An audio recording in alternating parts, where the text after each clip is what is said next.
बुझाए, ठंडक लाए, सबको भाए जीरा सिप।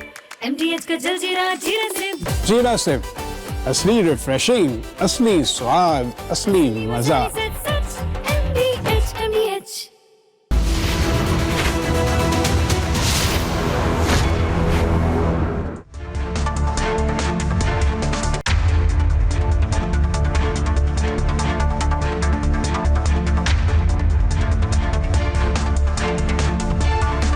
नमस्कार, बहुत स्वागत है आपका। आप देख रहे हैं देश का नंबर 1 न्यूज शो, ये भारत की बात है, और मैं हूं आपके साथ मृदुल शर्मा।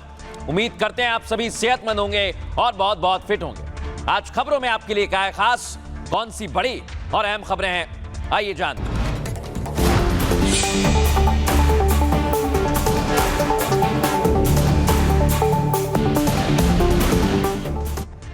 दर्शकों, दुनिया भर में युद्ध चल रहा है और युद्ध की चर्चाएं भी चल रही हैं, लेकिन आज मैं आपको बताने वाला हूं, एक तरफ हैं डोनाल्ड ट्रंप जो अपनी ताकत दिखा रहे हैं दुनिया को।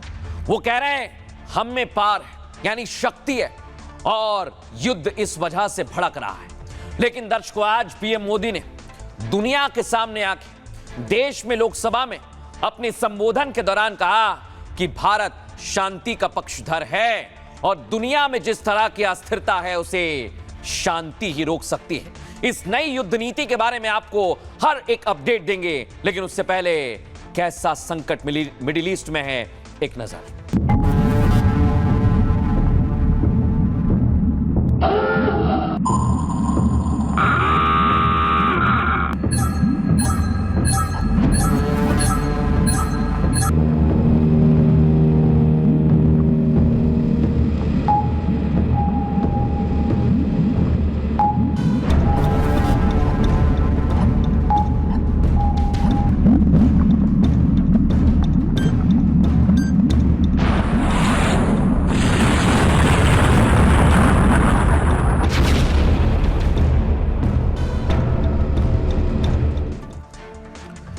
दर्शकों, महायुद्ध का फाइनल वार, यह हम इसलिए कह रहे हैं क्योंकि डोनाल्ड ट्रंप ने कहा था कि हम महातबाही ले आएंगे ईरान में, और अब वो पलट गए।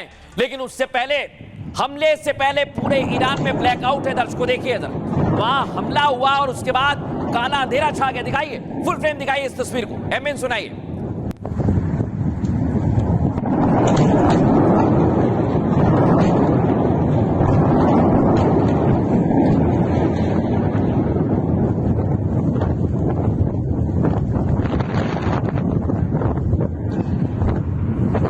दर्शकों, इधर पूरे ईरान में ब्लैकआउट हो गया है और उधर इजराइल ने भी अपनी रणनीति बना ली है। देखिए इधर ये पुल कैसे धमाके से उड़ा दिया लेबनान में, ये पूरा का पूरा नेस्ते नाबूद कर दिया है। इजराइल का हमला हुआ है। फुल फ्रेम दिखाइए जरा इस तस्वीर को, कैसे हमला किया है।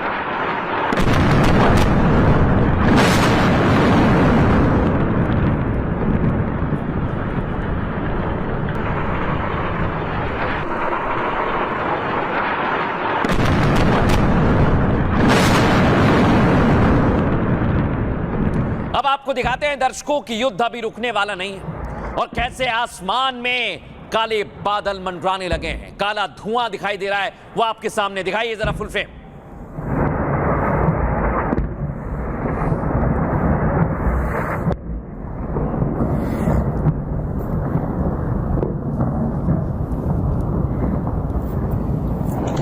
अब दर्शकों, डोनाल्ड ट्रंप कह रहे हैं कि एनर्जी सेक्टर पर कोई हमला नहीं होगा, यानी जो रिफाइनरीज है वहां कोई हमला नहीं होगा। लेकिन वो कह रहे हैं सैन्य अड्डे पर हमला किया जा रहा है। देखिए, ये IRGC के अड्डे हैं जहां पर हमला किया जा रहा है।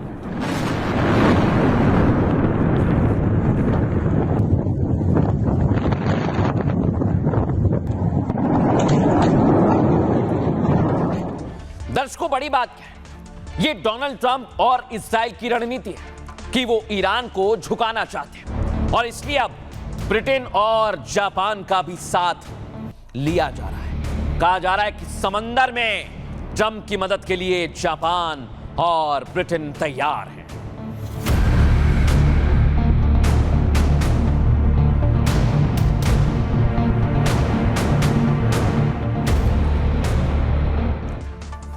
लेकिन दर्शकों, दुनिया में सिर्फ और सिर्फ डोनाल्ड ट्रंप हैं जो युद्ध के लिए उकसा रहे हैं।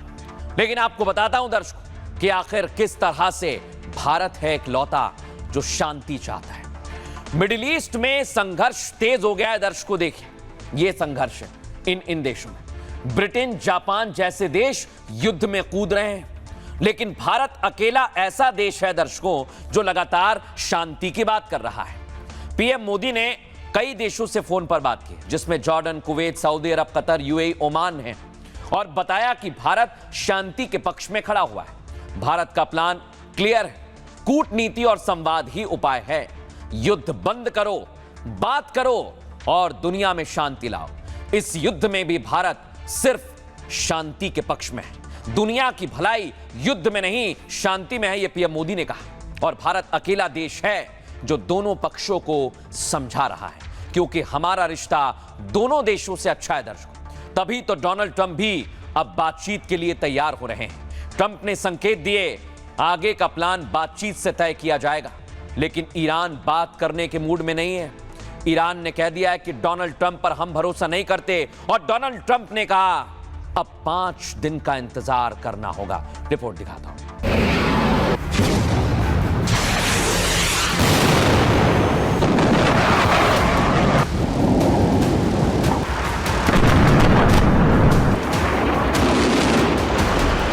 पूरी दुनिया में त्राहिमाम मचाने वाले डोनाल्ड ट्रंप क्या ईरान के सामने झुक गए?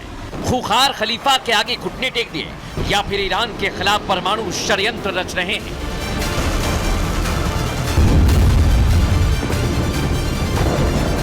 हर 5 मिनट में अपनी बात से मुकरने वाले ट्रंप 5 दिन तक हमला नहीं करने की बातें कहने लगे, वो भी उस वक्त जब परमाणु हमले का काउंटडाउन 8 घंटे में पूरा होने वाला है। ब्रिटेन न्यूक्लियर सबमरीन के साथ हॉर्मूज की तरफ बढ़ रहा है। जापान वॉरशिप के साथ समुद्र में अपनी बारी का इंतजार कर रहा है, और ईरान ट्रंप को ललकार रहा है।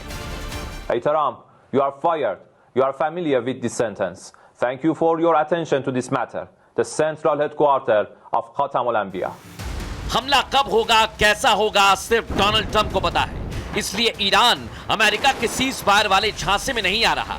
यानी 48 घंटे वाला खतरा अभी टला नहीं, अब सिर्फ 8 घंटे बाकी हैं, तबाही पक्की है।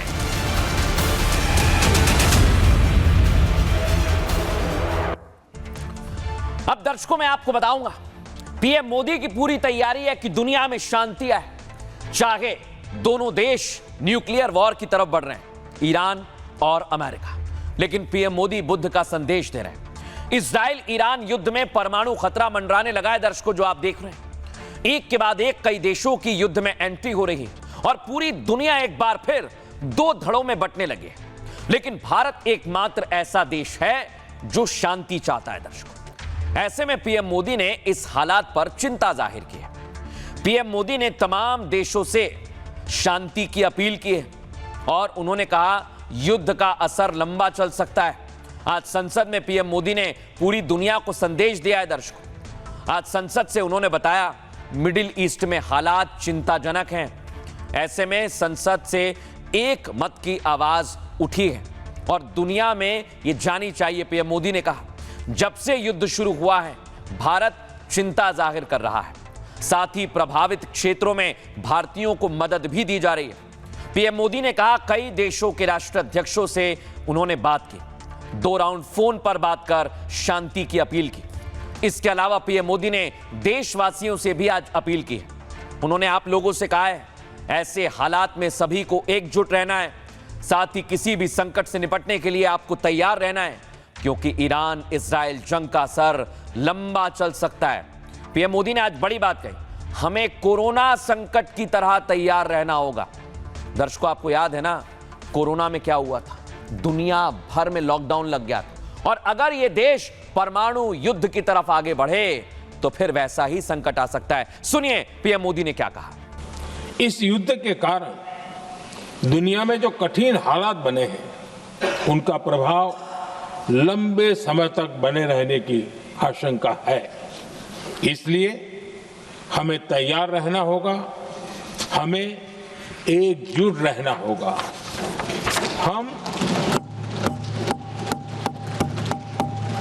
हम कोरोना के समय भी एकजुटता से ऐसी चुनौतियों का सामना कर चुके हैं। अब हमें फिर से उसी तरह तैयार रहने की आवश्यकता है। धीरज के साथ, संयम के साथ, शांत मन से हमें हर चुनौती का मुकाबला करना है और यही हमारी पहचान है, यही हमारी ताकत है। दर्शकों, चिंता की बात तो है, इसलिए आज पीएम मोदी ने संसद से बहुत बड़ी बात कही है। मैं आपको बता रहा हूं, पीएम मोदी लगातार इस पर बैठक ले रहे हैं। देखिए आप, मिडिल ईस्ट के हालात पर उन्होंने बैठक भी ली और बताया कि उनके पूरे कैबिनेट के साथी इस पर युद्ध स्तर से जुटे हुए हैं, काम कर रहे हैं। अगली तस्वीर दिखाइए, मूव कीजिए इसे। इधर आप देखिए दर्शकों, इंडियन नेवी ने भी आज वीडियो जारी कर दिया। अगर समंदर में गड़बड़ होगी तो इंडियन आर्मी की तैयारी क्या है, फुल फ्रेम दिखाइए जरा इस तस्वीर को।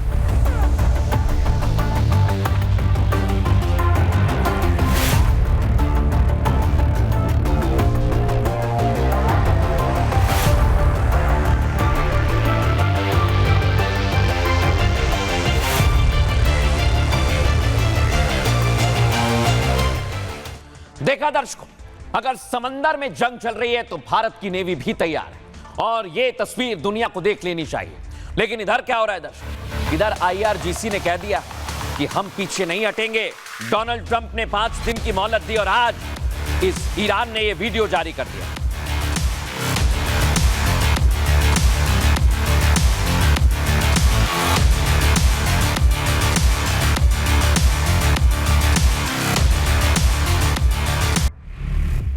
अब दर्शकों आपको बताते हैं, ईरान चिढ़ाने में लगा इस युद्ध में। डोनाल्ड ट्रंप को चिढ़ा रहा है मिसाइल। स्पेन के पीएम का संदेश लिख दिया, तस्वीर लगा दी और फिर उससे हमला किया। जो आपको दिखा रहा हूं, ये वही संदेश।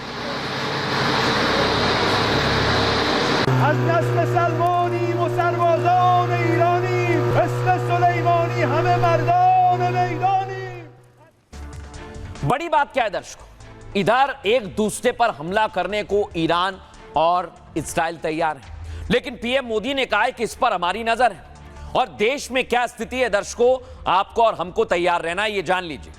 युद्ध में घिरने के बावजूद ईरान अमेरिका को चिढ़ा रहा है। जो देश ईरान के साथ है उसकी तस्वीर मिसाइल पर लगा रहा है और ईरान किसी भी हाल में युद्ध रोकने के मूड में नहीं है, यह समझ आ गया। इसी जंगी टेंशन के बीच अब भारत में मंथन होने लगा है दर्शकों।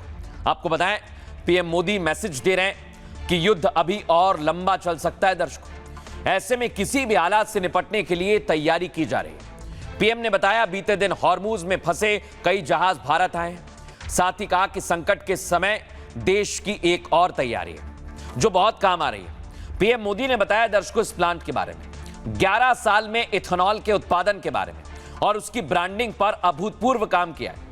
1 दशक पहले तक देश में 1.5% एथेनॉल ब्लेंडिंग कैपेसिटी थी, जो आज पेट्रोल में 20% एथेनॉल ब्लेंडिंग के करीब पहुंच गए दर्शकों। और इसकी वजह से प्रतिवर्ष 4.5 करोड़ बैरल कम ऑयल इंपोर्ट किया जा रहा है। बीते 11 सालों में अपनी एनर्जी इंपोर्ट का डाइवर्सिफिकेशन भी किया गया है दर्शकों।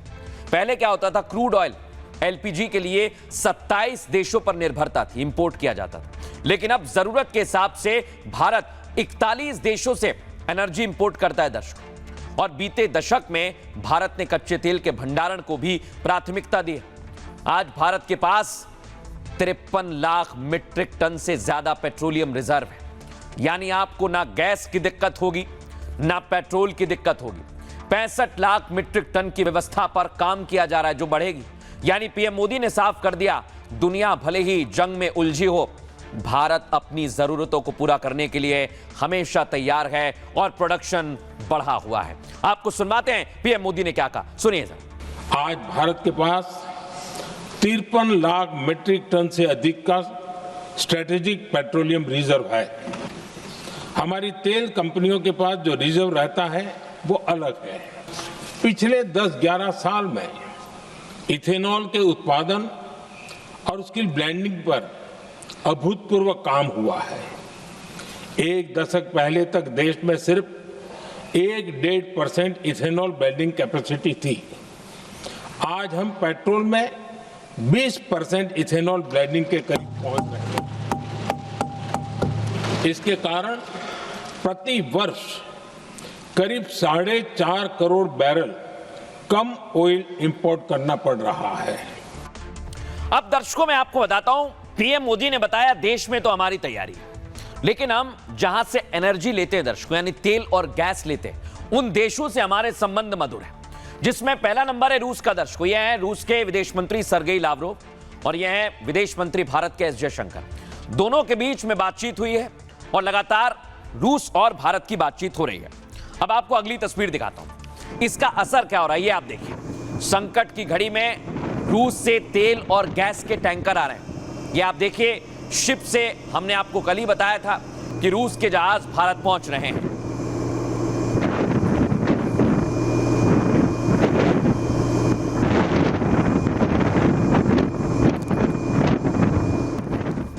दर्शकों आज बाकायदा पीएम मोदी ने संबोधन में इस बात का जिक्र भी किया और दुनिया को बताया कि भारत की नीति क्या है। आप भी सुनिए। सरकार अलग अलग देशों के सप्लायर्स के साथ भी लगातार संपर्क में है। प्रयास ये है कि जहां से संभव हो वहां से तेल और गैस की सप्लाई होती रहे। आज की इन परिस्थितियों में एनर्जी सिक्योरिटी को लेकर बीते एक दशक में उठाए गए कदम और भी प्रासंगिक हो गए हैं। भारत ने बीते 11 वर्षों में अपनी एनर्जी इंपोर्ट का डाइवर्सिफिकेशन किया है। पहले क्रूड ऑयल, एलएनजी, एलपीजी ऐसी एनर्जी जरूरतों के लिए 27 देशों से इंपोर्ट किया जाता था। वहीं आज भारत 41 देशों से एनर्जी इंपोर्ट करता है। अब दर्शकों मैं आपको बताता हूं भारत की रणनीति क्या है, इसे आप समझिए, क्योंकि आने वाले दिनों में अगर युद्ध बढ़ेगा तो भारत टेंशन में नहीं है, ये जान लीजिए, क्योंकि भारत के पास सप्लाई के लिए बहुत सारे लोग हैं। ईरान युद्ध के कारण तेल संकट से दुनिया जूझ रही है और इससे वैश्विक संकट आ गया है। भारत भी अछूता नहीं है। खाड़ी देशों से तेल आयात पर जबरदस्त असर हुआ, इसलिए अब भारत ने अपनी रणनीति में बदलाव किया। दर्शकों सुनिए ध्यान से, भारत अब रूस से ज्यादा तेल खरीदने पर जोर दे रहा है। रूस ने भारत से ऊर्जा की जरूरतों को पूरा करने का भरोसा भी दिया। रूस हमेशा भारत के लिए तेल आपूर्ति खुली रखता है। भारत रूस के विदेश मंत्रियों की खाड़ी तनाव पर अहम बैठक हुई। मैंने आपको दिखाया, इस मीटिंग में दोनों देशों ने एक दूसरे के साथ देने का वादा किया है। और भारत का तेल सप्लायर देश कौन कौन है ये जानिए जरा। भारत दुनिया के 41 से ज्यादा देशों से कच्चा तेल खरीदता है। वर्तमान में रूस भारत का सबसे बड़ा कच्चा तेल का आपूर्ति करता है। सऊदी अरब भारत का दूसरा सबसे बड़ा तेल सप्लायर है। भारत को तेल देने में इराक का नाम तीसरे नंबर पर आता है। भारत अमेरिका के पश्चिम टेक्सास से भी तेल मंगवाता है। मैक्सिको से भारत माया ग्रेड का कच्चा तेल खरीदता है। भारत कुवैत से मीडियम ग्रेड का कच्चा तेल खरीदता है। नाइजीरिया से बोनीलाइट ग्रेड का तेल भारत आयात करता है और ब्राजील और गुयाना से भारत हल्के तेल खरीदता है। अंगोला और अन्य पश्चिम अफ्रीकी देशों से भी भारत अब तेल खरीदता है। इससे भारत की पश्चिम एशिया पर निर्भरता बहुत कम हो गई है। यानी मिडिल ईस्ट में जो युद्ध चल रहा है उससे भारत पर कम असर पड़ रहा है। सुनिए भारत और रूस इस पर क्या कह रहे हैं। It gives me great pleasure to... Bharat और रूस विश्वास तथा पारस्परिक सम्मान पर आधारित एक विशेष और विशेषाधिकार प्राप्त रणनीतिक साझेदारी साझा करते हैं। दशकों से हमारे आपसी लाभ वाले सहयोग ने क्षेत्रीय और वैश्विक शांति, स्थिरता तथा प्रगति को आगे बढ़ाया है। आज के बदलते भू राजनीतिक परिदृश्य में हमारा जुड़ाव लगातार गहरा होता जा रहा है, जो उच्च स्तरीय नियमित बातचीत से प्रेरित है। मुझे पूरा विश्वास है कि रूस शांतिपूर्ण परमाणु ऊर्जा के उपयोग के लिए हमारा भरोसेमंद और विश्वसनीय साझेदार बनेगा। रूस के साथ मिलकर साझा चुनौतियों का संतुलित और समावेशी तरीके से समाधान करने के लिए निकटता से काम करने को उत्सुक है। रणनीतिक स्वायत्तता के रास्ते पर चलते हुए भारत एक स्वतंत्र विदेशी नीति का अनुसरण कर रहा है और साथ ही अपने राष्ट्रीय हितों को सर्वोपरि रख रहा है। इसके परिणाम स्वरूप भारत का प्रभाव दुनिया के सबसे बड़े राजनीतिक और आर्थिक केंद्रों में से एक के रूप में बढ़ता जा रहा है। अपनी अनूठी सभ्यता और 21वीं सदी की महाशक्ति की हैसियत के साथ समय की कसौटी पर खरी उतरी भारत रूस की मित्रता यह दिखाती है कि समानता, आपसी विश्वास और सम्मान पर आधारित अंतर्राष्ट्रीय संबंध कैसे एक दूसरे के हितों को ध्यान में रखते हैं। मैं विशेष रूप से हमारे विदेश नीति समन्वय की सराहना करना चाहूँगा, जो भू राजनीतिक उथल-पुथल के समय में बहुत जरूरी है, जिसमें अमेरिका और इजराइल द्वारा उकसाई गई फारस की खाड़ी क्षेत्र की तीव्र सैन्य राजनीतिक संकट भी शामिल है। मॉस्को और नई दिल्ली अंतर्राष्ट्रीय संबंधों के लोकतंत्रीकरण के लिए प्रतिबद्ध है, जो अंतर्राष्ट्रीय कानून के सार्वभौमिक रूप से मान्यता प्राप्त मानदंडों पर आधारित है। политических и экономических центров. भारत और रूस के बीच में जो इस समय हाई लेवल पर विदेश मंत्री के लेवल पर मीटिंग चल रही हैं, दोनों विदेश मंत्रियों ने कहा है कि हमारी दोस्ती जो है वो बहुत मजबूत है, हम उसे और शक्तिशाली बनाएंगे और हमको उसका म्यूचुअल फायदा होना चाहिए। ये इसलिए है कि चाहे तेल का क्षेत्र हो या टेक्नोलॉजी का हो या फिर दूसरे जो एरियाज थे जैसे कि स्पेस रिसर्च होती थी या फिर डिफेंस के मामले में, रूस ने कभी भी हमको धोखा नहीं दिया, कभी भी हमारे साथ उन्होंने गलत नहीं किया है। आपको पता है कि जब हमने अपने परमाणु टेस्ट किए थे और एक्सप्लोजन्स भी किए थे तो बाकी पश्चिमी देशों ने हम पर प्रतिबंध लगाए थे, रूस ने कभी नहीं लगाया, उससे पहले सोवियत संघ ने कभी नहीं लगाया। तो ये हमारी रिलेशनशिप है, उन्होंने कभी कुछ नहीं किया कि हमारे जो नेशनल इंटरेस्ट हैं, राष्ट्रीय हित, उनको चोट पहुंचे, ना हमने कभी कुछ किया कि उनको चोट पहुंचे। तो इसको ध्यान में रखते हुए वेदर इट्स एनर्जी या कोई और क्षेत्र हो, हमारे संबंध रूस के साथ बहुत मजबूत हैं और रहेंगे। Time tested partnership. दर्शकों, ये सिर्फ बातें नहीं है, इसका सबूत मैं आपको बताता हूं कि कैसे भारत अपने तेल और गैस के संकट से पूरी तैयारी से जुटा हुआ है और काफी दूर है। क्योंकि देखिए, ये हैं दो शिप हैं दर्शकों, और ये भी स्ट्रेट ऑफ हॉर्मुज, जहां दुनिया के जहाज फंसे हुए हैं, वहां से निकल गए। दिखाइए जरा मैप, दिखाइए स्ट्रेट ऑफ हॉर्मुज का। ये दो जहाज भारत की तरफ आ रहे हैं दर्शकों, फुल फ्रेम दिखाइए इसे। ये स्ट्रेट ऑफ हॉर्मुज का रास्ता आप देख रहे हैं और ये भारत की तरफ आ रहे हैं। अब दर्शकों मैं आपको बताता हूं ये जहाज कौन से। एक का नाम है दर्शकों जगवसन और दूसरे का है पाइन गैस। ये देखिए आप, लेकर स्ट्रेट ऑफ हॉर्मुज से आ रहे हैं, यानी भारत में कोई भी संकट तेल और गैस का नहीं आएगा। अब दर्शकों मैं आपको बताता हूं ये जहाज भारत के लिए कितने महत्वपूर्ण है। इसके पहले भी 4 जहाज आ चुके हैं दर्शकों, लेकिन अब ये 2 और आ रहे हैं दर्शकों, दोनों आप देख लीजिए। एक है जगवसन और दूसरा है पाइन गैस। भयंकर युद्ध के बीच भारत को एक और बड़ी सफलता मिली। 2 और भारतीय LPG tanker straight of Hormuz को पार कर चुके हैं। एलपीजी टैंकर जगवसन और पाइन गैस को ग्रीन सिग्नल मिला है दर्शकों। दोनों जहाज देख रहे हैं आप, एक तरफ युद्ध चल रहा है, यूएई के शारजाह बंदरगाह के पास फंसे हुए थे, लेकिन बातचीत के बाद ईरान ने हॉर्मुज का रास्ता खोल दिया है। यह भारत की सबसे बड़ी कूटनीतिक जीत का हिस्सा है दर्शकों। दरअसल 24 भारतीय जहाज अब भी युद्ध क्षेत्र में हैं, जिनमें से 22 पश्चिमी हिस्से में जबकि 2 पूर्वी हिस्से में मौजूद हैं। और इन 22 में 6 एलपीजी टैंकर हैं, जिनमें से 2 भारत के लिए रवाना हो चुके हैं। बाकी जहाजों में 1 एलएनजी टैंकर है, 4 कच्चे तेल के टैंकर हैं। इसके अलावा केमिकल और कंटेनर शिप भी मौजूद है, जिसे लाने के लिए तैयारी युद्ध स्तर पर चल रही है। भारत और ईरान लगातार संपर्क में है। लेकिन इस बीच दर्शकों एक अच्छी खबर आई है। तेल और गैस संकट के बीच केंद्र सरकार ने मोर्चा संभाला हुआ है और सरकार की डाइवर्सिफिकेशन पॉलिसी काम भी आ रही है।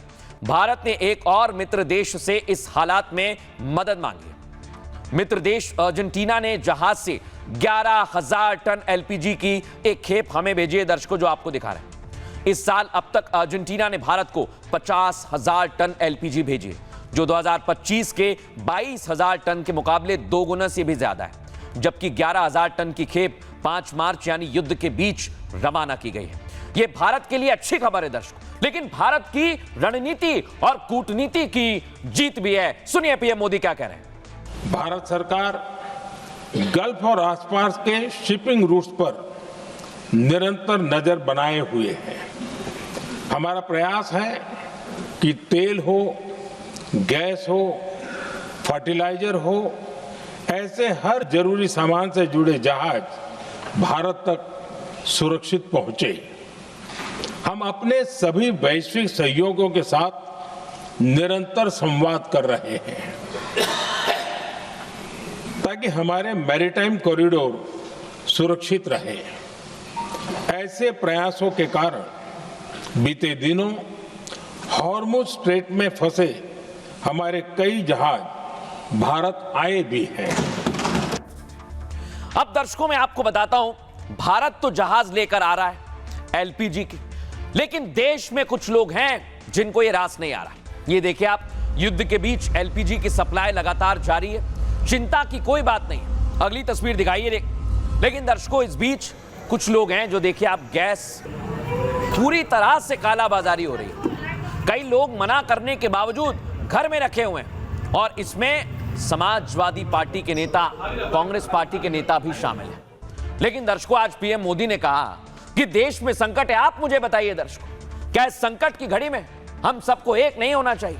लेकिन लोग तो कालाबाजारी कर रहे हैं। ईरान युद्ध के चलते गैस संकट उत्पन्न हो रहा है।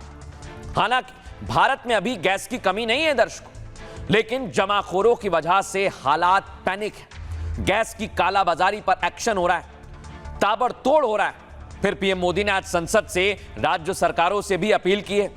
कहा राज्य सरकार जमाखोरों के खिलाफ सख्त एक्शन लें। देश में अब तक 12,000 से ज्यादा छापेमारी की जा चुकी है दर्शकों, और इस सख्त एक्शन में करीब 15,000 सिलेंडर जब्त किए गए। तेल कंपनियों ने भी 2,500 से ज्यादा औचक निरीक्षण किए हैं। कालाबाजारी में शामिल गैस एजेंसीज को सील कर दिया गया है, जो मैं आपको दिखा रहा हूं। और देश में एलपीजी की सप्लाई चिंताजनक है और इसे बचाना जरूरी है। भारत अपनी जरूरत की 60% एलपीजी इंपोर्ट करता है, जिसमें से 90% हिस्सा खाड़ी देशों से आता है। कतर गैस प्लांट के बंद होने से हालात गंभीर हैं। हालांकि सरकार ने कहा कि गैस की कमी नहीं होने दी जाएगी, इसके लिए पूरी तरह प्रतिबद्ध हैं, लेकिन जमाखोरों से सावधान रहना है दर्शकों। और पीएम मोदी ने आज आप लोगों से भी एक अपील की है, वो आपको सुनना चाहिए। हमें बहुत सावधान और सतर्क भी रहना है। हालात का फायदा उठाने वाले झूठ फैलाने का प्रयास करेंगे। ऐसे लोगों की कोशिशों को सफल नहीं होने देना है। मैं देश की सभी राज्य सरकारों से भी इस सदन के माध्यम से आग्रह करूंगा, ऐसे समय में कालाबाजारी करने वाले, जमाखोरी करने वाले एक्टिव हो जाते हैं। इसके लिए कड़ी मॉनिटरिंग जरूरी है। जहां से भी ऐसी शिकायतें आती हैं, वहां त्वरित कार्रवाई होनी चाहिए। देश की हर सरकार और देश का हर नागरिक जब मिलकर चलेंगे तो हम हर चुनौती को चुनौती दे सकते हैं। एलपीजी की सप्लाई अभी भी चिंता का विषय बनी हुई है, किंतु एलपीजी डिस्ट्रीब्यूटरशिप्स पर कोई ड्राई आउट नहीं है। एलपीजी की पैनिक बुकिंग में कमी आई है और डिलीवरी सामान्य है। कमर्शियल एलपीजी के संबंध में जैसा आपको पता है कि अभी मैंने बताया 10% एडिशनल कमर्शियल एलपीजी देने की बात है। दर्शकों, प्रधानमंत्री नरेंद्र मोदी ने देश में बता दिया कि हम तो शांति चाहते हैं, देश पूरी तरह तैयार है। लेकिन दर्शकों, दुनिया का कोई भरोसा नहीं और दुनिया को डोनाल्ड ट्रंप पर भरोसा नहीं। अब ईरान के आगे क्या अमेरिका झुक गया है? क्योंकि डोनाल्ड ट्रंप कह रहे हैं 5 दिन तक हमला नहीं होगा, लेकिन ईरान कह रहा है ये सब छलावा, इसमें हम फंसेंगे नहीं। और आज ईरान ने बाकायदा एक वीडियो जारी किया। दिखाइए जरा एक बार उस वीडियो को। ये वीडियो दिखाइए, उसे वॉल पर दिखाइए। ये वीडियो आज ईरान ने जारी किया है दर्शकों, इसे फुल फ्रेम दिखाइए।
दर्शकों, इसमें ईरान कह रहा है कि वो जीत गया, लेकिन ईरान ने वीडियो क्यों जारी किया देखिए आप।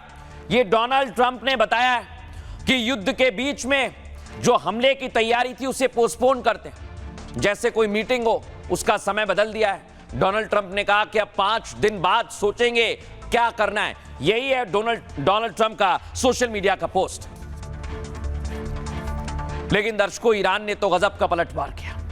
ईरान कह रहा है पूरी तरह से यह हार है डोनाल्ड ट्रंप की अमेरिका की, और अमेरिका ने घुटने टेक दिए हैं। ये ईरान के लोगों की तरफ से भी बयान सामने आने लगा है। अब आपको दिखाता हूं दर्शकों, IRGC ने तो कह दिया ट्रंप यू आर फायर्ड। सुनिए जरा ईरानी आर्मी की तरफ से क्या कहा गया। Hey Trump, you are fired. You are familiar with this sentence. Thank you for your attention to this matter. The central headquarters of Khatam al-Anbiya. Hey Trump, you are fired. You are familiar with this sentence. Thank you for your attention to this matter. The central headquarters of Khatam al-Anbiya. Hey Trump, you are fired. You are familiar with this sentence. दर्शकों, इधर Trump कह रहे हैं कि हम बातचीत करना चाहते हैं, बातचीत चल रही है। ईरान कह रहा है ट्रंप सफेद झूठ बोल रहे हैं, बातचीत के सारे दरवाजे अब बंद हो चुके हैं। सुनिए ईरान ने क्या कहा। Talking with Americans or negotiation with Americans once again would be on the table, because we have a very bitter experience of talking with Americans. We negotiated with them last year in last June, and they attacked us in the middle of negotiations. And again this year, they tried to convince us that this time is different. They promised us that they don't have any intention to attack us. And they wanted to resolve Iran's nuclear question peacefully and to find a negotiated solution. And we finally accepted. दर्शकों, युद्ध में बड़ा twist आ गया। Donald Trump कह रहे हैं कि हम हमले रोकते हैं, ईरान कह रहा है कि डोनाल्ड ट्रंप झूठ बोल रहे हैं। लेकिन आपको बताता हूं हुआ क्या। ट्रंप दरअसल चले गए गोल्फ खेलने के लिए, और उन्होंने आज एक ऐसा पोस्ट किया जिससे दुनिया में संशय पैदा हो गया। ईरान पर हमले के अल्टीमेटम से पहले ट्रंप ने आज ऐलान किया। दर्शकों, ट्रंप ने कहा कि फिलहाल ईरान पर हमले रोक दिए गए हैं, सेना को अगले 5 दिनों तक हमले नहीं करने का आदेश दिया। ये ट्रंप कह रहे हैं, और ट्रंप ने दोनों देशों के बीच सकारात्मक बातचीत का दावा भी किया। हालांकि ईरान ने ट्रंप के इस दावे को सिरे से खारिज कर दिया। ईरानी राष्ट्रीय सुरक्षा समिति के प्रवक्ता इब्राहिम रेजाई ने तंज कसा, ट्रंप और अमेरिका एक बार फिर पीछे हट गए, मैदान अब भी आगे बढ़ रहा है, शैतान की एक और हार हुई।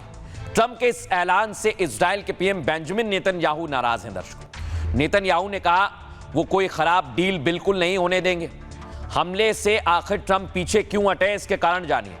अमेरिका पर खाड़ी देशों का दबाव था, और ट्रंप पर ओमान, कतर और सऊदी अरब का जबरदस्त प्रेशर था। इन देशों का कहना था कि जंग का फायदा इजराइल को हो रहा है, लेकिन नुकसान खाड़ी देशों को उठाना पड़ रहा है। इन देशों ने यूएस से संबंध की समीक्षा के संकेत भी दिए, और खाड़ी में अमेरिका और ट्रंप का भारी निवेश है। दर्शकों, दूसरी बड़ी बात, हॉर्मुज खोलने का कोई ऑप्शन डोनाल्ड ट्रंप के सामने नहीं है। वॉशिंगटन पोस्ट के मुताबिक हॉर्मुज पर ट्रंप घिर चुके हैं। ट्रंप ने सुरक्षा सलाहकार डैनकैन के साथ एक मीटिंग की थी, और उसमें अमेरिकी नुकसान के बारे में केन ने ट्रंप को बताया था। हॉर्मुज में नुकसान से अमेरिका की किरकिरी हो सकती थी। तीसरी बड़ी बात, नाटो और विश्व का साथ नहीं मिला। ट्रंप को शुरुआत में यह उम्मीद थी कि उन्हें नाटो का साथ मिलेगा, लेकिन नाटो के साथ कई और देशों ने अपने हाथ खींच लिए।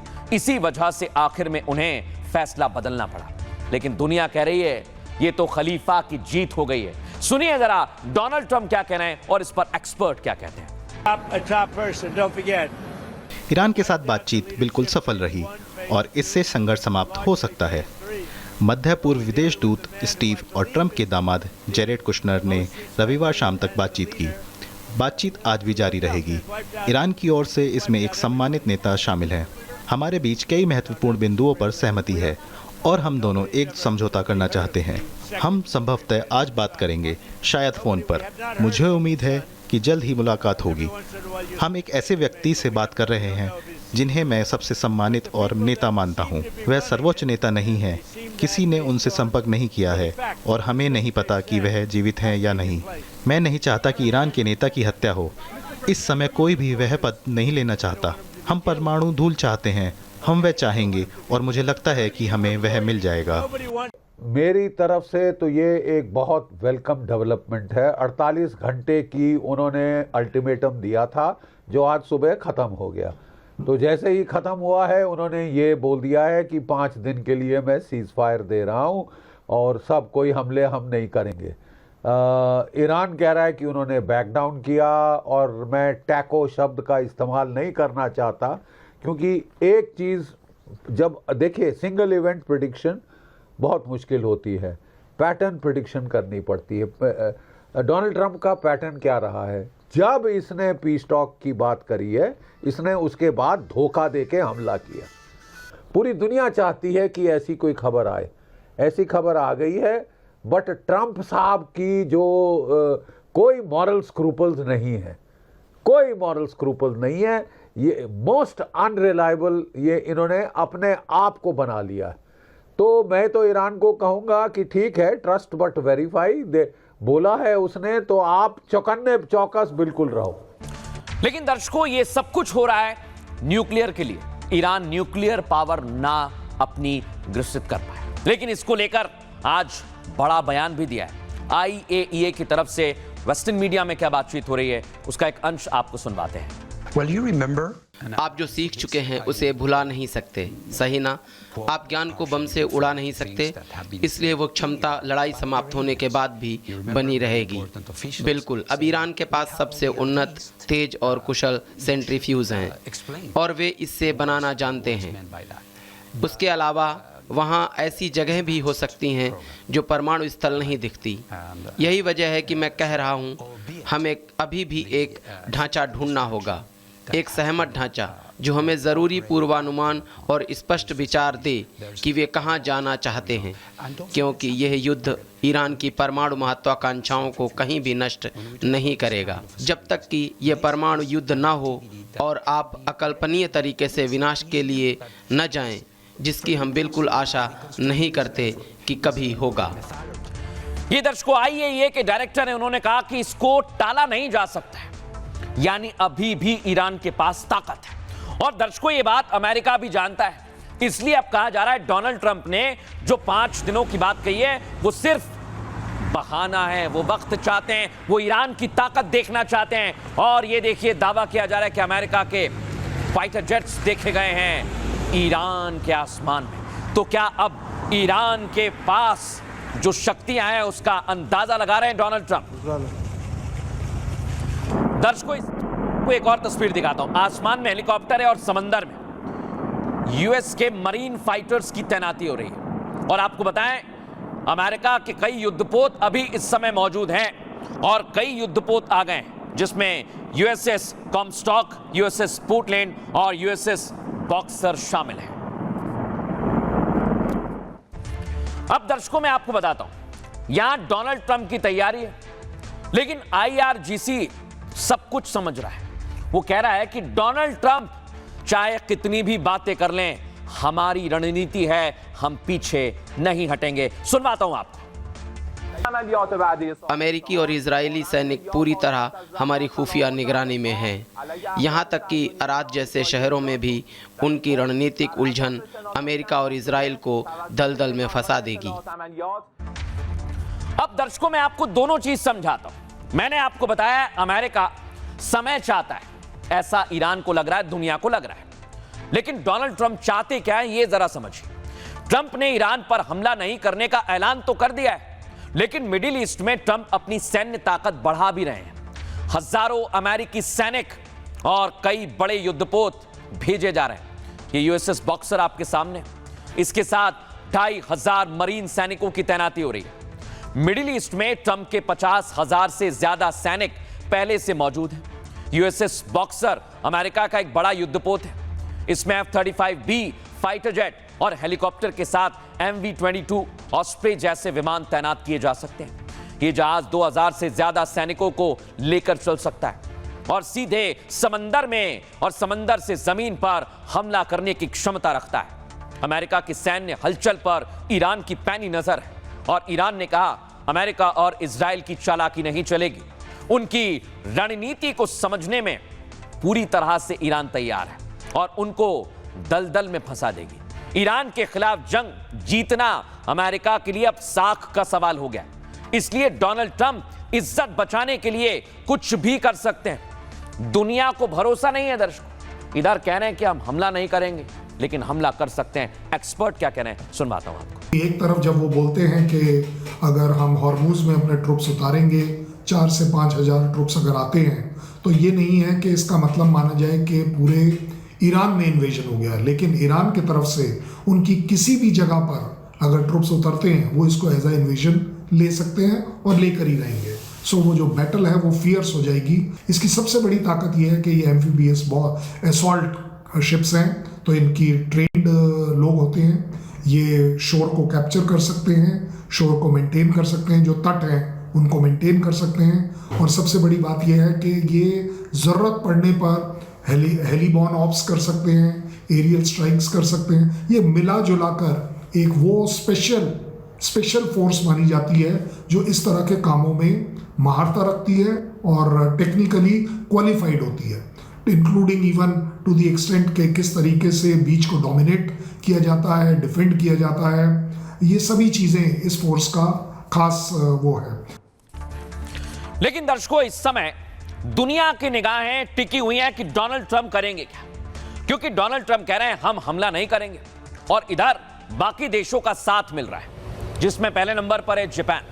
जापान की प्रधानमंत्री पहुंची, डोनाल्ड ट्रंप और ताइकाची के बीच लंबी बातचीत हुई है। दर्शकों, आपको बताते हैं, बातचीत की तस्वीर भी सामने आई, द्विपक्षीय वार्ता हुई है और दावा किया गया कि जापान समंदर में यूएस यानी अमेरिका का साथ देने के लिए भी तैयार हो गया है। अब मैं आपको दिखाता हूं कि क्या तैयारी है। स्ट्रेट ऑफ हॉर्मुज में भयंकर माइंस बिछाई है ईरान ने, और जापान के पास वो ताकत है कि उस माइन को डिस्ट्रॉय कर सके, यानी उसका हल निकाल सके। और अब खबर यह है दर्शकों कि डोनाल्ड ट्रंप ने क्या इसी के लिए तो समय नहीं लिया, क्योंकि जापान भी समंदर में अमेरिका की मदद के लिए आ रहा है। अब दर्शकों, दावा यह किया जा रहा है कि डोनाल्ड ट्रंप जापान की मदद दे रहे हैं। डोनाल्ड ट्रंप के लिए थोड़ी राहत की खबर भी आई। जापान स्ट्रेट ऑफ हॉर्मुज में ट्रंप का साथ देगा। जापान ने संकेत दिए कि वो हॉर्मुज में माइंस हटाने में मदद करेगा, जो आपको मैं दिखा रहा हूं। लेकिन इसके लिए जापान के विदेश मंत्री ने एक शर्त रख दी। दर्शकों, विदेश मंत्री मोतेगी ने कहा कि अगर दोनों पक्षों के बीच पूर्ण युद्ध विराम हो जाता है और समुद्री खदानें जहाजों के लिए रुकावट बनती हैं, तो जापान की सरकार हॉर्मुज में माइंस हटाने का काम करेगी, कुछ इसी तरह। अपनी नौसेना तैनात करने पर भी गंभीरता से विचार करेगी। दरअसल पानी में मौजूद माइंस जो मैं आपको दिखा रहा हूं, जापान इसे हटा सकता है, उसे महारत हासिल है। पानी में मौजूद माइंस हटाने का काम माइंस स्वीपिंग कहा जाता है। दर्शकों, यह बहुत खतरनाक काम होता है जिसे कुछ ही देशों की सेनाएं करती हैं, और जापान के बयान का सीधा मतलब है कि वो ट्रंप को सहयोग करना चाहते हैं। लेकिन जापान सरकार ने अभी केवल युद्ध के बाद के हालात पर फैसला लिया है। युद्ध के दौरान जापान अमेरिका की मदद करेगा, इस पर अभी तक जापान चुप है।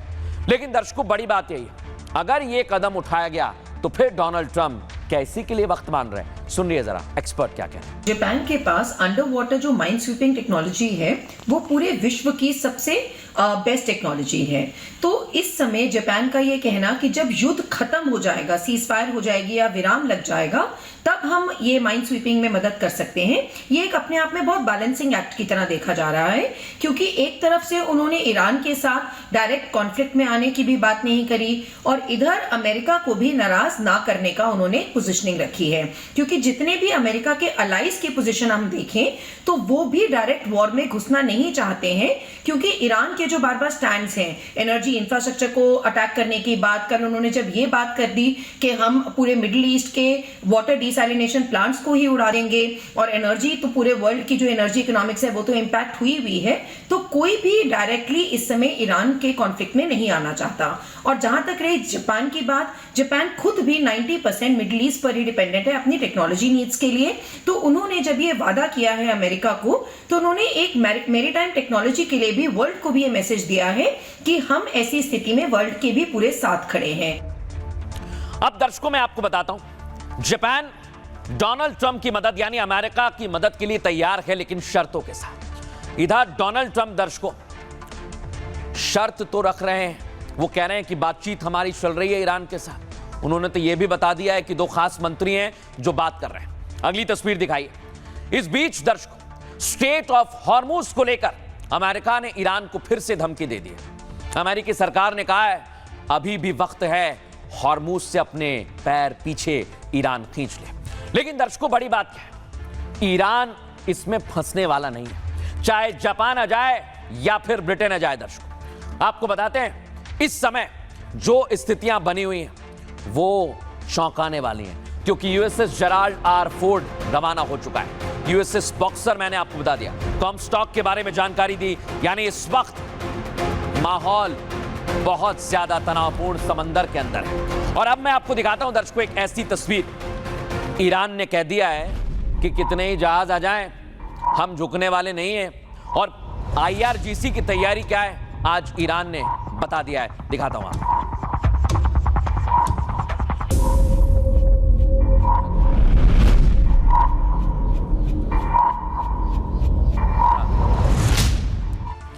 दर्शकों, मैं आपको बताता हूं, अमेरिका कह रहा है कि हमारे पास युद्धपोत है, बड़ी ताकत है। और ईरान कह रहा है कि कितनी ताकत है आ जाएं, हमारे पास भी मिसाइलों का जखीरा है। भले ही खामनेई लारीजानी को खो दिया है, लेकिन अब अमेरिका पीछे हटने को तैयार नहीं है दर्शकों। तो इधर ईरान भी झुकने को तैयार नहीं है। ईरान की कमान अब वहां IRGC के हाथ में है दर्शकों, जिसे इस्लामिक रिवॉल्यूशनरी गार्ड कॉर्प्स कहते हैं। IRGC ने 2-2 कह दिया कि उनका देश हार नहीं मानने वाला है। अमेरिका इजराइल के हर हमले का करारा जवाब देगा। ईरान अपनी क्षेत्रीय नीति में भी बदलाव नहीं करेगा। ईरान अपना मिसाइल कार्यक्रम भी नहीं बदलेगा। उनके पास कितनी मिसाइलें आप देखिए। हॉर्मुज टेंशन के बीच IRGC ने बयान दिया दर्शकों। अमेरिकी धमकियों के बाद IRGC का यह बयान सामने आया। दरअसल अमेरिका ने ईरान को अल्टीमेटम दिया था। वित्त मंत्री स्कॉट बेसिन ने कहा था अमेरिका युद्ध जीतने के लिए किसी भी हद तक चला जाएगा। इसमें खार्ग आइलैंड पर सेना उतारना भी शामिल है। राष्ट्रपति ट्रंप भी तनाव कम करना चाहते हैं, लेकिन तनाव कम करने के लिए कभी भी तनाव बढ़ाना भी जरूरी होता है। यह अमेरिका की रणनीति है और ईरान के खिलाफ अब तक सभी विकल्प खुले हुए हैं। लेकिन आपको बताएं दर्शकों, अभी इसको लेकर जो तस्वीर साफ हो रही है वो यही है कि अगर डोनाल्ड ट्रंप हमला नहीं करेंगे तो क्या युद्ध रुक जाएगा। और युद्ध अगर रुकेगा दर्शकों तो आपके लिए फायदा होगा। यह मैं क्यों कह रहा हूं, क्योंकि इस समय मार्केट में आपके काम की खबर है दर्शकों, आपको देखना चाहिए। 13 लाख करोड़ डूब गए निवेशकों के। और आपको जानकारी दे दें, विदेशी निवेशक फॉरेन इन्वेस्टमेंट भी कम हो गया है, उसका दायरा भी घटता जा रहा है। पहली तस्वीर आपको दिखाता हूं। आज सेंसेक्स में उतार चढ़ाव देखा गया, थोड़ा चढ़ा लेकिन फिर गिर गया दर्शक। और यह नुकसान अब कैसे भरा जाएगा, क्योंकि अब सबके मोबाइल फोन्स में मार्केट सिर्फ लाल रंग का दिख रहा है, यानी गिरता ही जा रहा है। और आपको बताएं NSE में भी आज शेयर्स धड़ाम से नीचे गिर गए, काफी ज्यादा उतार चढ़ाव वहां पर भी देखा गया। अब आपको बताते हैं दर्शकों, सिर्फ भारत नहीं, दुनिया में शंघाई स्टॉक एक्सचेंज में भी इस समय जबरदस्त गिरावट है, यानी एशिया का मार्केट भी इस युद्ध की वजह से प्रभावित हो रहा है। अब आपको दिखाते हैं दर्शकों, जापान का मार्केट, जापान में भी काफी ज्यादा गिरावट देखी गई है। और आपको बता दें वहां पर भी शेयर मार्केट में गिरावट देखी गई है। मूव कीजिए इसे। दक्षिण कोरिया में भी इस समय यही बताया गया है कि युद्ध का असर वहां के मार्केट पर है, बाजार काफी ज्यादा गिर रहा है। अगली तस्वीर दिखाइए। सबसे बड़ी बात तो अमेरिका दर्शकों, मिडिल ईस्ट युद्ध के बीच अमेरिकी मार्केट में भी उथल पुथल है, अस्थिरता है। क्यों है दर्शकों? क्योंकि डोनाल्ड ट्रंप की रणनीति काम नहीं आ रही है। और अगर मार्केट में उतार चढ़ाव रहेगा तो दर्शकों आप लोगों को दिक्कत होगी। जो बड़े बड़े बिजनेसमैन हैं उनसे कई लोग जुड़े होते हैं, यानी सीधा असर आम लोगों पर पड़ेगा। रिपोर्ट आपको दिखाते हैं।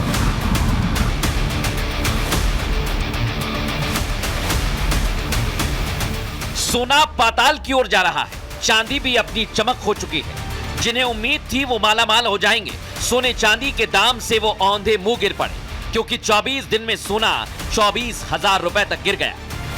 $110 पर बैरल का जैसे ही ये लैंडमार्क क्रॉस हुआ ना, उसी तरह से जो है पूरे ग्लोबल स्केल पे ये मैसेज गया है कि अब क्रूड ऑयल के प्राइस वो घटने वाले नहीं है। उस आशंका से जो है इंटरनेशनल शेयर मार्केट में इसका प्रेशर देखने को मिला और ग्लोबल लेवल पे जो सारे शेयर मार्केट में जो है नेगेटिव ट्रेंड मिला।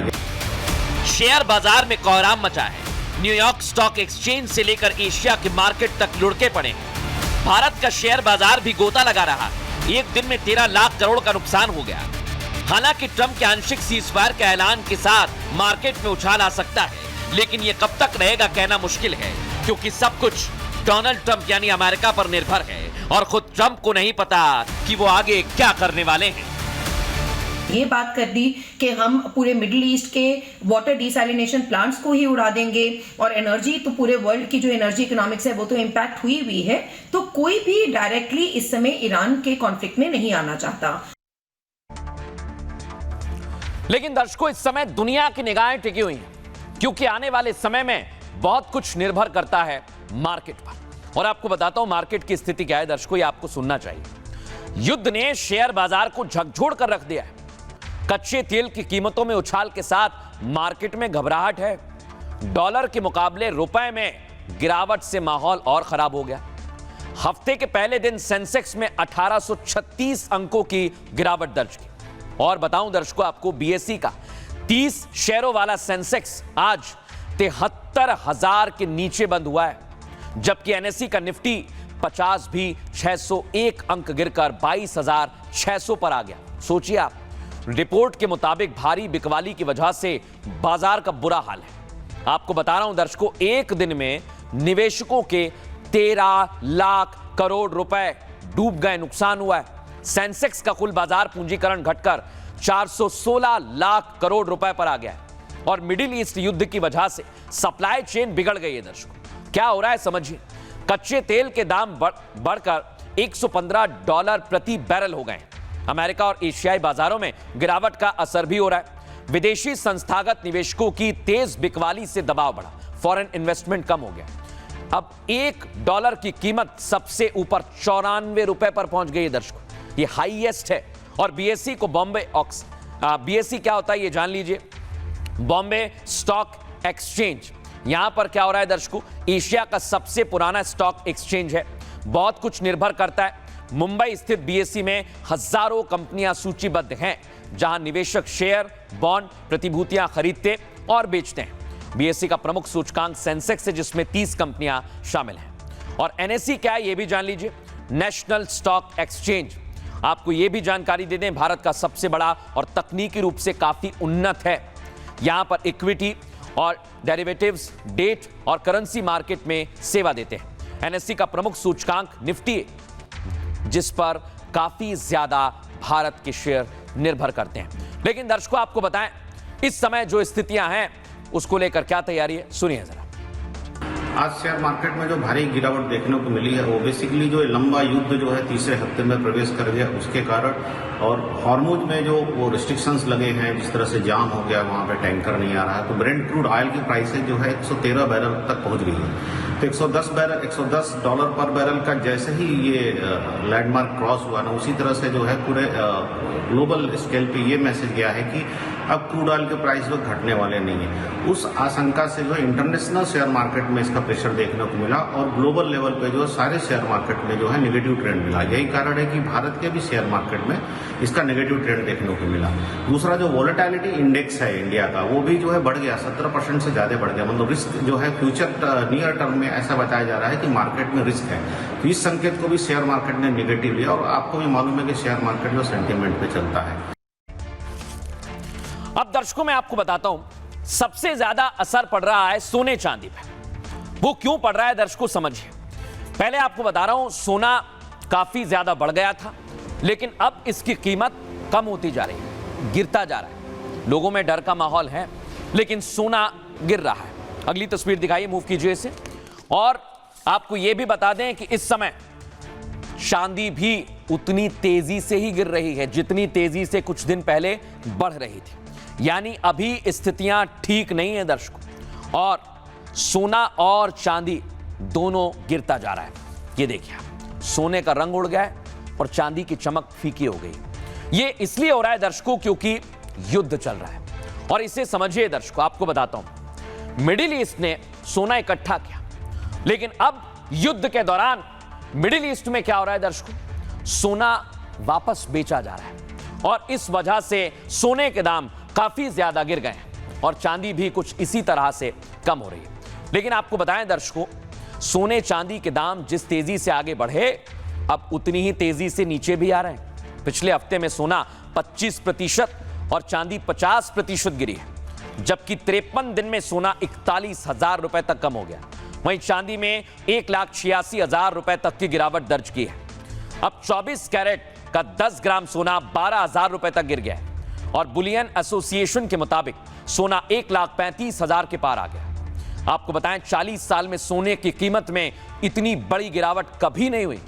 1 किलो चांदी की कीमत 31,000 की गिरावट दर्ज की है, उसमें भी 1 किलो चांदी की कीमत गिरकर 2 लाख रुपए पर आ गई है। इससे पहले शुक्रवार को कीमत 2,32,000 रुपए थी दर्शकों। सोना 24 दिन में 24,000 रुपए और चांदी 65,000 रुपए तक गिर गई है। लेकिन अगर ये गिरावट जारी रही दर्शकों, तो फिर बहुत ज्यादा दिक्कत होगी। सुनिए अर्थशास्त्री क्या कह रहे हैं। इस साल में सोने चांदी में बड़ी गिरावट देखी जा रही है।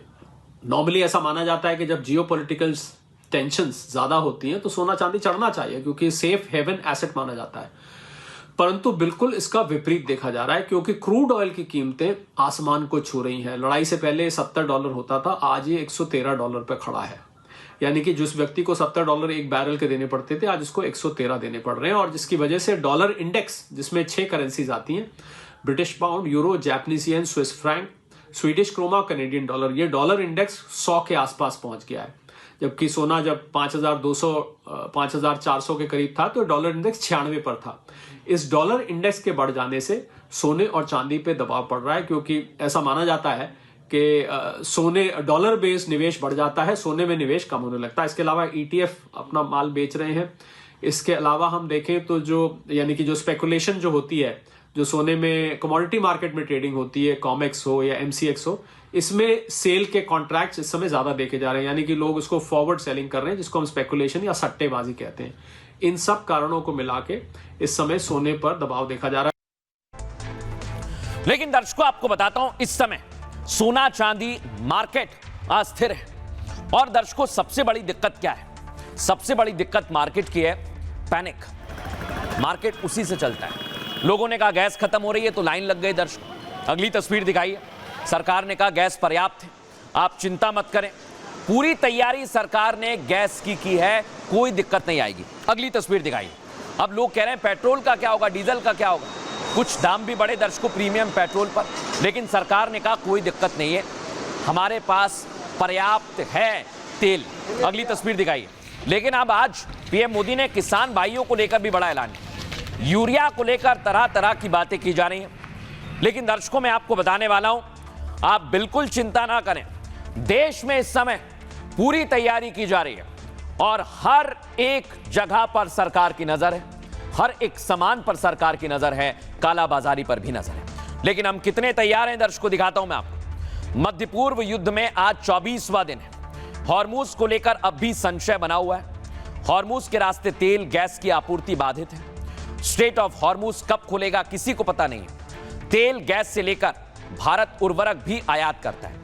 इससे निपटने के लिए भारत ने अपनी तैयारी तेज कर दी है। भारत में कच्चे तेल का पर्याप्त भंडार है, जो मैं आपको दिखा रहा हूं। रिपोर्ट के मुताबिक 74 दिन का कच्चा तेल मौजूद है। इसमें रणनीतिक और व्यावसायिक भंडार भी शामिल है। इससे विशाखापट्टनम, मंगलुरु और पाडुर में स्टोर किया गया है। आपको बताएं, रणनीतिक पेट्रोलियम भंडार 53 लाख मीट्रिक टन के करीब है। मतलब अगले 2.5 महीने तक कोई दिक्कत आने वाली नहीं है। भारत में LPG का जरूरी भंडार भी मौजूद है और भारत के पास लगभग 25 से 30 दिन का LPG स्टॉक है। युद्ध अगर लंबा खिंचा तब भी कोई दिक्कत नहीं आएगी दर्शकों, क्योंकि LPG का भंडारण मुश्किल है और स्टोर में दिक्कत होती है। ऐसे में भारत LPG आयात के दूसरे विकल्पों पर भी काम कर रहा है। भारत अपनी LPG की कुल खपत का 60% आयात करता है। लेकिन सबसे बड़ी बात है दर्शकों उर्वरक की। भारत खाड़ी के देशों से उर्वरक भी आयात करता है। भारत के पास उर्वरक भंडार में कोई कमी नहीं है। 61 लाख टन यूरिया और 25 लाख टन DAP मौजूद है। भारत के पास 57 लाख टन एनपीके का बफर स्टॉक है दर्शकों, एक्स्ट्रा है, जो पिछले साल की तुलना में करीब 37% ज्यादा है।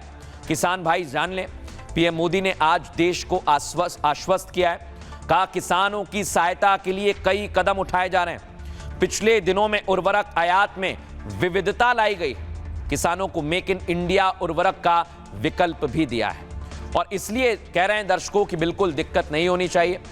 आज आपको बताएं क्या कहा गया है। प्रधानमंत्री नरेंद्र मोदी ने यही बताया है कि इस समय देश में कोई दिक्कत नहीं है, सुनिए जरा। और युद्ध नहीं थमा तो बहुत सारी दिक्कतें आएंगी और हमें आपको फेस करना पड़ेगा। चुनाव तक कीमतें नहीं बढ़ाई गई हैं, लेकिन जैसे ही चुनाव खत्म होगा आप देख लेना कि कीमतें बढ़ाई जाएंगी। गैस भूल गए, कॉमर्शियल बढ़ा दिया, एलपीजी के लिए लंबी लाइन लगी हुई है। मोदी सरकार पूरी तरह असफल साबित हुई है मौजूदा हालात से निपटने के लिए। विपक्ष को ये सही उन्होंने कहा है कि विपक्ष को इस वक्त साथ रहना चाहिए, जैसे कोरोना काल में रहा, इस वक्त विपक्ष का साथ होना बहुत जरूरी है और विपक्ष को भी इस पे गंभीर सोचना चाहिए। एनर्जी से लेके फर्टिलाइजर, खाद्यान्न पदार्थ या अनाज या किसान या सोलर पावर, वो सारी चीजें जो निर्णय वो लिए थे आज वो देश के हित में ऐसे कठिन समय में काम आ रही। नहीं, मैं मानता हूँ कि सही है। देखो भाई, सिर्फ राजनीतिक बात नहीं करनी है, जो कर रहे हैं वो कर रहे हैं। जो कमियां आई है, कम है अवेलेबल है अभी, तो गैस की वजह से लोग परेशान हैं, ब्लैकमेल हो रहा है। उन्होंने उसके ऊपर थोड़ा जिक्र किया, लेकिन नहीं मिल रहा है ना, महंगा हो गया गैस, महंगाई बढ़ रही है, ये मूल प्रश्न है। संकट तो उनके द्वारा लाया गया संकट है ना, ये मोदी संकट है, लेकिन आप कोई बात सुनते नहीं, आप बिहेव करते हैं कि आप महामानव हैं, सब कुछ आपको पता है। भाई, आपने जबरदस्ती भारत को संकट में डाला, हम तो हमेशा आपके साथ खड़े थे राष्ट्रीय संकट के वक्त, और हमने कहा कि आप बातचीत कीजिए ईरान के राष्ट्रपति से। प्रधानमंत्री जी ने ज्यादा वक्त लगा दिया विपक्ष को कोसने में, पैनिक क्रिएट कर रहे हो, रूमर फैला रहे हो, और ऑयल कंपनियों के विज्ञापन देखिए। अचानक में इस देश में केरोसिन का जिक्र होने लगा तो पैनिक नहीं फैलेगा क्या? और मेरा सिर्फ ये कहना है कि डिप्लोमेटिक कॉरिडोर में कभी कभी साइलेंस बहुत भारी पड़ जाता है। लेकिन दर्शकों, तरह तरह की बातें की जा रही हैं, इस पर सियासी बयान भी सामने आ रहा है। लेकिन आप सोचिए, भारत में रहने वाले कुछ लोग हैं जो ईरान की मदद कर रहे हैं। देखिए, अपना पैसा, गहने, सब कुछ दान कर दिया। देखिए आप ईरान के लिए। आपने ये तस्वीर कभी क्या कश्मीर में देखी है? ये कश्मीर से तस्वीरें आई हैं दर्शकों। सोचिए जरा, ये वही कश्मीर है जहां पर पहलगाम का हमला भी हुआ, आतंकियों ने पहलगाम अटैक किया, लेकिन तब आपने ऐसा पैसा वैसा नहीं देखा होगा किसी की मदद के लिए। लेकिन ईरान में तबाही के बीच जम्मू कश्मीर से हैरान करने वाली तस्वीर सामने। कश्मीर घाटी के लोग ईरान अमेरिका युद्ध से प्रभावित लोगों की मदद के लिए नकदी, सोना, चांदी और यहां तक कि वो अपने घरेलू बर्तन भी दान कर रहे हैं। ईरान पर थोपे गए इस युद्ध की तबाही को देखते हुए कश्मीर के हर तबके के लोग, बच्चे, महिलाएं, बुजुर्ग, हर कोई अपनी हैसियत से बढ़कर योगदान दे रहे हैं। कश्मीर का ये मानवीय अभियान पूरी दुनिया में चर्चा का विषय बन गया है। जब अमेरिका और इजराइल ने ईरान पर हवाई हमले शुरू किए, तब से ही कश्मीर में एक अलग तरह की बेचैनी है। कहा जाता है कि कश्मीर और ईरान का रिश्ता सदियों पुराना है, जिसे ईरान सगीर भी कहते हैं। इस भावनात्मक जुड़ाव के चलते ईद के ठीक बाद कश्मीर के युवाओं ने घर घर जाकर चंदा इकट्ठा किया और पैसे भी दिए। लेकिन दर्शकों, आप सोचिए जरा, ये तस्वीर सवाल भी उठाती है कि आखिर भारत में रहने वाले लोग भारत में क्या कभी कश्मीर में जब स्थितियां खराब हुई तो इस तरह की मदद के लिए आ गया है?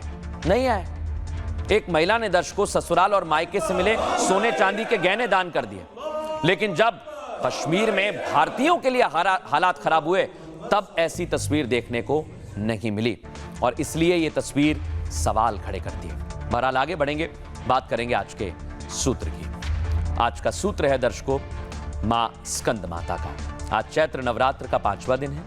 आज मां के स्कंद माता स्वरूप की पूजा हो रही है। मां दुर्गा का यह अवतार भक्तों को ममता, शक्ति और मोक्ष प्रदान करता है। स्कंद माता भगवान कार्तिकेय की माता है, इसलिए इन्हें यह नाम मिला है। मां स्कंद माता 4 भुजाओं वाली है और कमल के पुष्प पर विराजमान रहती हैं, इसलिए इन्हें पद्मासना देवी भी कहा जाता है।